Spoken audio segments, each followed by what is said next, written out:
Viewers দেখতেছেন একটা গিয়ারের চেম্বারটা খুলছি আমি। তো খোলার পরে যে গ্রুগুলো দেখতে পাচ্ছেন এটা হচ্ছে এটার যে সিবিটি গিয়ারের যে চেন থাকে সেই চেনটা ছিঁড়া গেছে। এই চেনটা ছিঁড়ার একটাই কারণ, সেটা হচ্ছে গিয়ার বক্সের ভিতরে যে অয়েল থাকে গিয়ার অয়েল, এই অয়েলটা ঠিক মতন চেঞ্জ না করার কারণে। আসলে এত দামি একটা গিয়ার, আইডিয়াল স্টপ গিয়ার, এটা প্রায় অনেক দাম গিয়ার।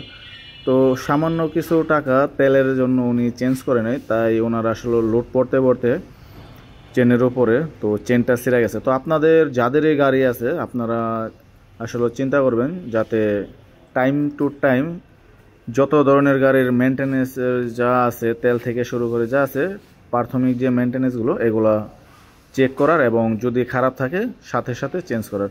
এই যে দেখেন গিয়ার অয়েলটা কী পরিমাণ খারাপ হয়েছে।